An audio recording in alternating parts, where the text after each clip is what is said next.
Every trucking company back office has two moments each year that they can either find calm and organized or completely overwhelmed. And those are year end and tax season.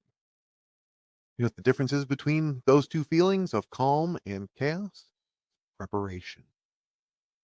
And the companies that get ahead, even just a little, save themselves hours in headache and prevent a mountain of avoidable mistakes. Today, I'm walking you through the exact checklist to get your trucking company ready for year end, updating addresses, new unemployment rates, final pay adjustments per diem, verifications, all the little details that make W-2 season smooth instead of stressful. This is Driven for Success, a podcast for trucking company owners that want to run smarter, more profitable businesses without drowning in back office chaos. I'm your host, Mike Ritzema, founder of Superior Trucking Payroll Service, where we help trucking companies pay drivers correctly, stay compliant, and actually enjoy a calm, predictable payroll process. I'm going to start with question of the week. This week's question came from a fleet owner who asked, do I need to issue a W-2 for a driver who just quit in February? So they only worked for a little bit and they quit. The answer is yes, you do. If they made a penny in wage, you got to have a W-2. Absolutely have to do it. And yes, it seems like a pain, and I get it. And that driver even probably quit without notice or something and didn't deserve a W-2 as much as one can deserve one. Those are the laws. We don't get to pick them. So if they had any wage at all, they showed up for orientation for an hour, said, hey, I'm going to my car for a smoke, and never came back. You owe them for the hour. And you pay them the hourly wage that you pay for orientation and send them a W-2 for it. That's just the way it goes. That kind of sets up what we want to talk about today. That's year end. It's one of the it's crazy. It's one of those things that's so easy but so critical and gets ignored until it's way too late and becomes a huge problem. So the first thing you want to do is you want to make sure that you have all your addresses right. What I mean by your addresses is not just your current employees, and of course those should be right as well. In your payroll system, not just a new invoice or a new uh, address in their personnel file or in their driver file, but you need a new address to get to payroll as well.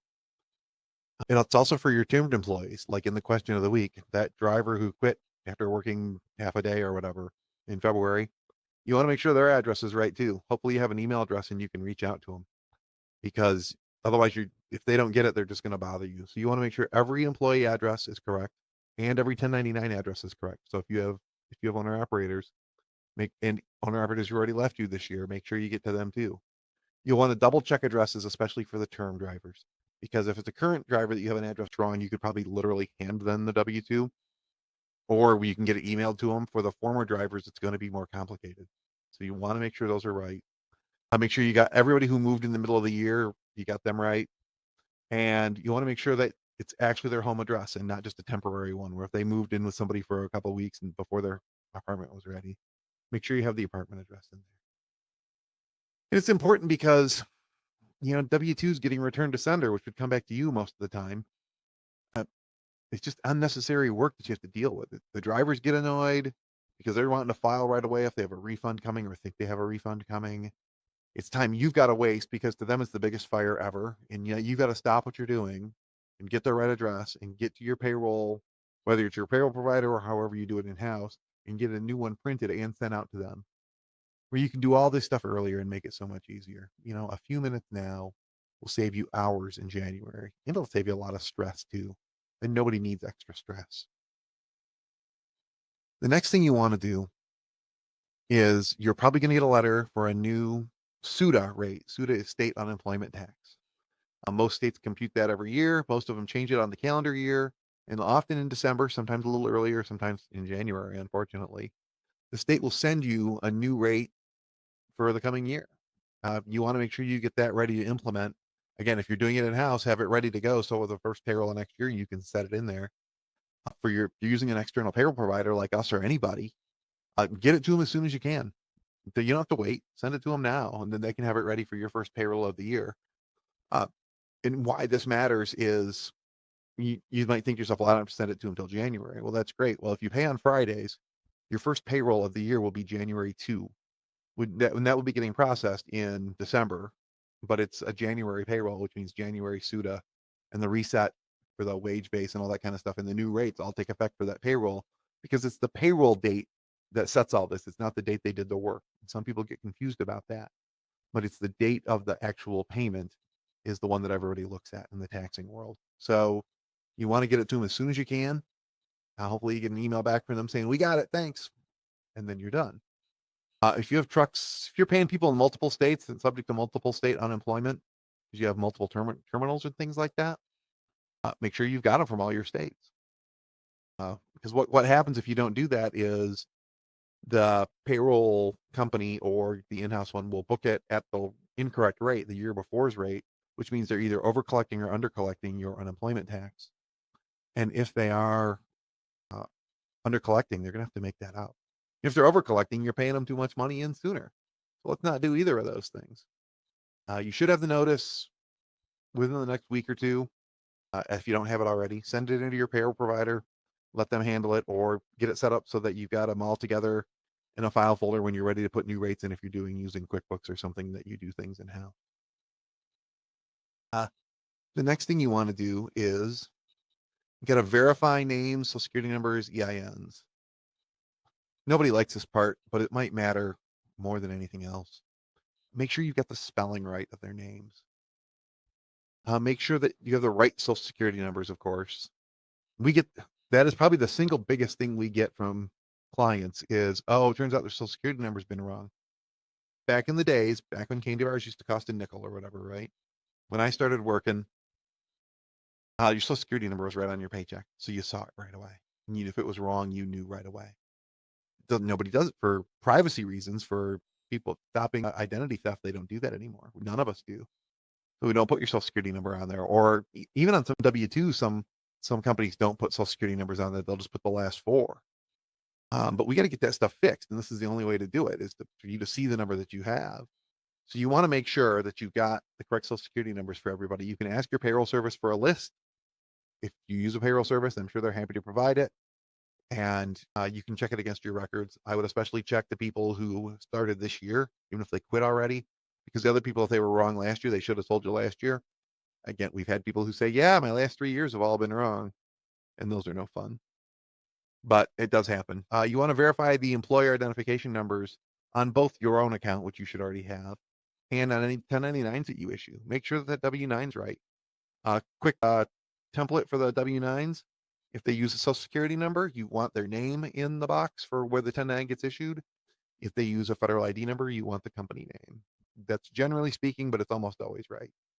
You want to make sure about these things. You also want to verify any name changes. People change their own names just for fun, I guess. I guess that's fun. And people get married or divorced and they change their last name. So you want to make sure you get the proper name, because it's going to mess up their filing if they file under the wrong name. So incorrect social security numbers are one of the biggest triggers for corrected W-2s. It's the things we change the most. It can cause the IRS to reject the W-2s as well, both when we're filing for you as the employer and also when they're trying to get their tax return done, their income tax return done. And fixing it is 10 times the work of being out in front of it, which is really the point of this whole episode. You can be out in front of these things and you can get them done. The rest of it just gets so much easier. It's just something you got to deal with here and there. Now, I'm not saying you should have 100% compliance every year for your whole life, but you should do what you can. You should feel like that was out of the blue if somebody comes to you with a correction that you didn't realize what their social security number was wrong or something like that. It's 5 minutes of prevention versus 10 hours of correction. So it's really worth doing. Another thing you want to do before year end is you want to verify all of your taxable fringe benefits.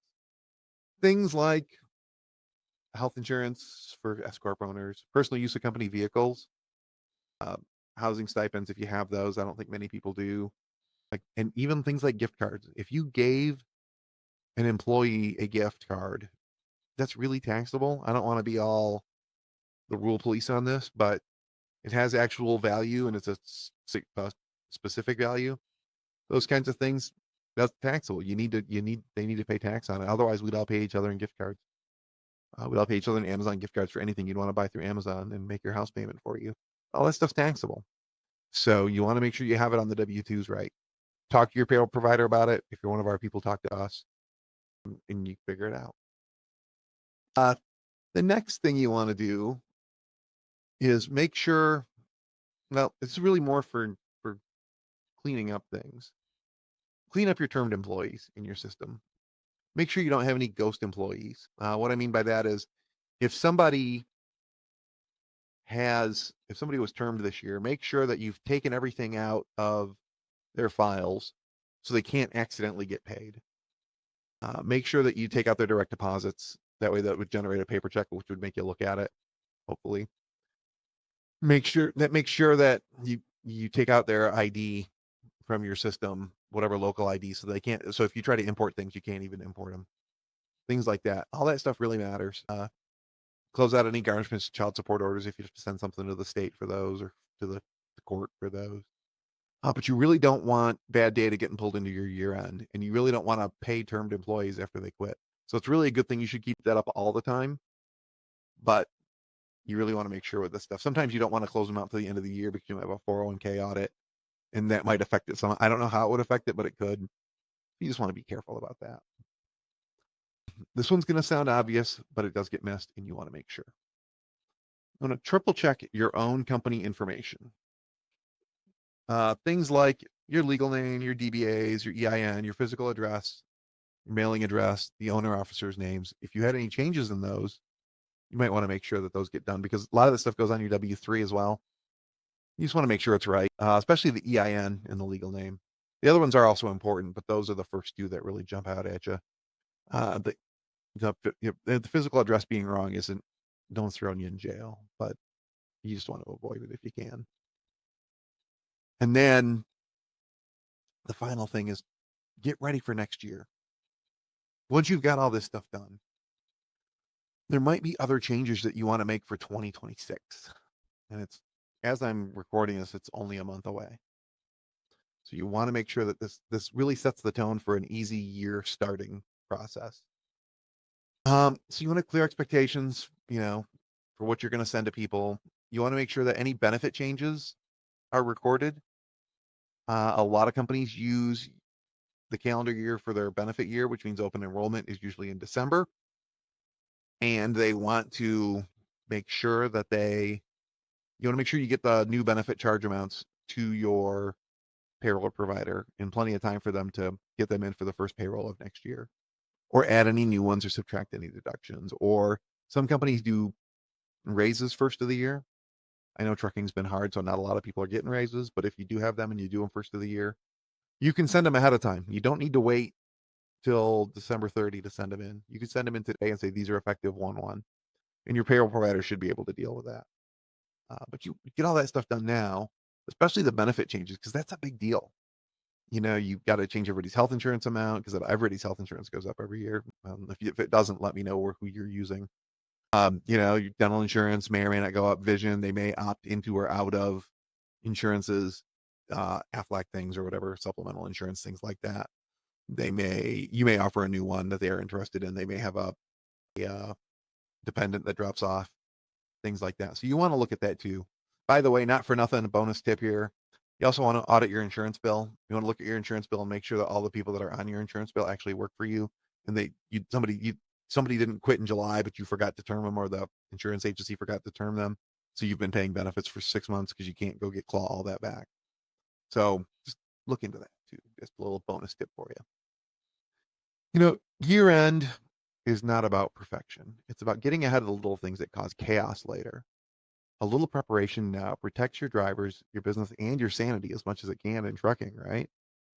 So if you want help preparing for your payroll for year end, or you just want to have someone double check what's going on, reach out to us at Superior Trucking Payroll Service. We'll walk you through it step by step.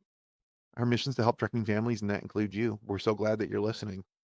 That we're excited when people engage with us on these kinds of things. You just want to do it right, even if you're like, I'm going to use QuickBooks forever to do payroll. Okay, that's up to you. The rates went up. That's okay. Use them. And so next week, we're going to talk about mindsets and driver hiring. We talked a little bit about it last week, but I got some feedback on it that we need to go into more depth. So we're really going to dive into that more next week and just talk about how that works. I think it could be worthwhile. And until then, drive safe, and we'll see you next week.